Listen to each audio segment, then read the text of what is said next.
जो मैं कह रहा हूं उसका तात्पर्य समझ रही हो ना सखी?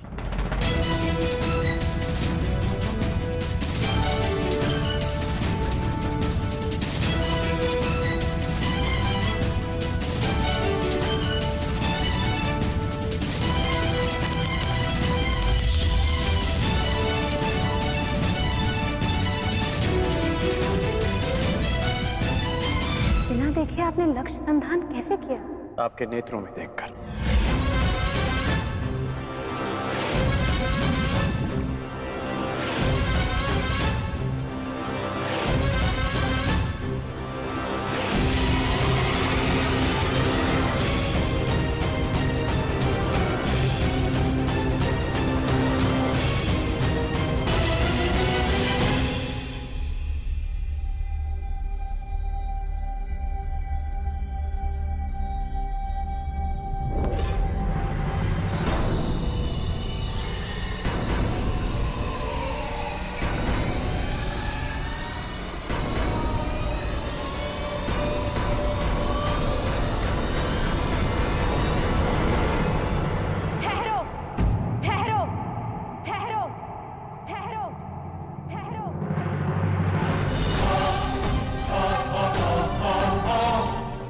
संधान नहीं होगा।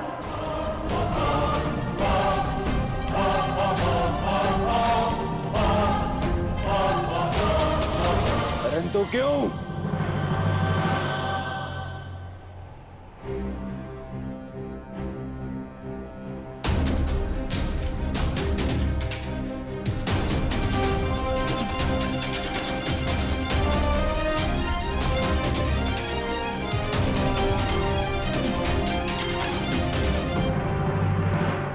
क्योंकि मैं एक सूत पुत्र से विवाह नहीं करूंगी।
मनुष्य का जन्म महत्वपूर्ण नहीं, यदि कुछ महत्वपूर्ण है तो उसके कर्म।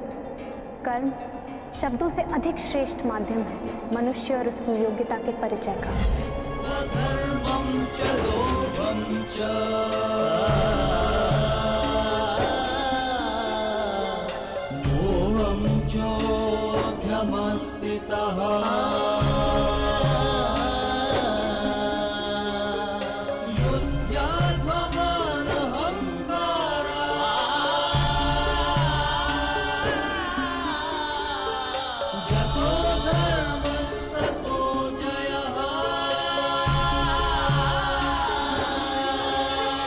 बधाई हो याज्ञसेनी, आज आपने सिद्ध कर दिया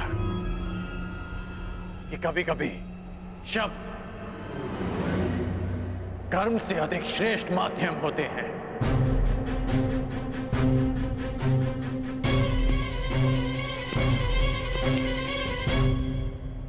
व्यतीत ना होकर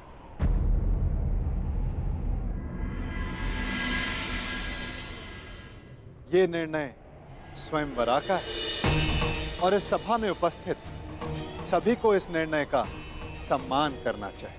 बस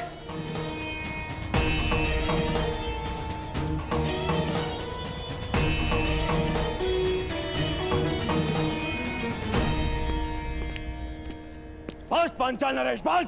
ये कैसा खेल है? आप अपनी पुत्री का विवाह करवाना चाहते भी थे या नहीं?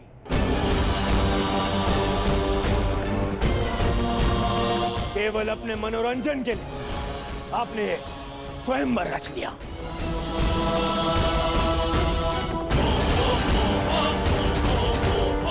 आपने आर्यव्रत के बड़े बड़े शूरवीरों को यहां आमंत्रित किया।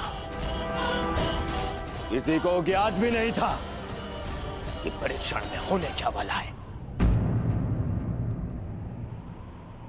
फिर एक विचित्र सी शर्त रख दी आपने स्वयंवर की, और जब अंगराज इस परीक्षण में सफल होने वाले थे तो आपकी पुत्री द्रौपदी ने इन्हें रोक दिया।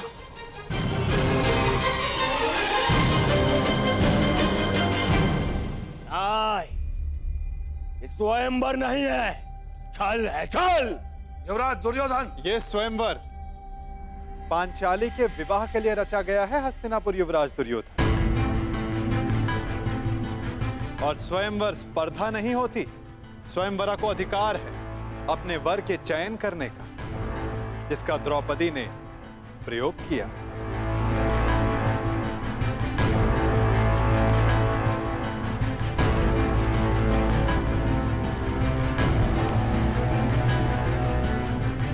और रही बात छल की राजकुमार दुर्योधन, तो छल किसने किया, कहां किया, कब किया, उस विषय में कदाचित आप इस भरी सभा में बात नहीं करना चाहेंगे, है ना युवराज दुर्योधन?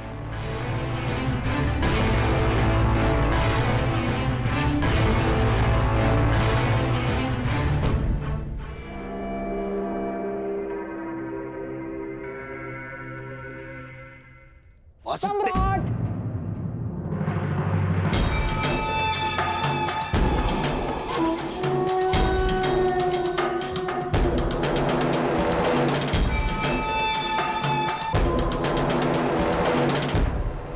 मैं यहां उपस्थित सभी राजवंशियों की ओर से कुमारी द्रौपदी के निर्णय का समर्थन करता हूं।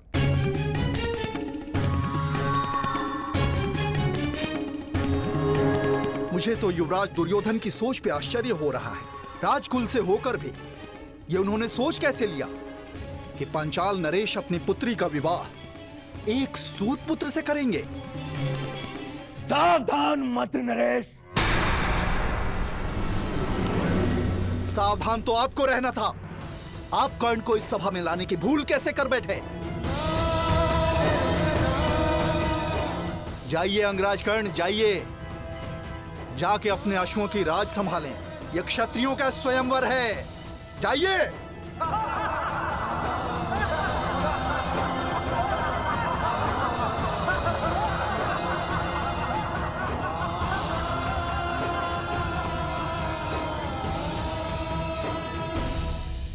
हाँ, हाँ, हाँ। मैं एक सूत पुत्र हूं।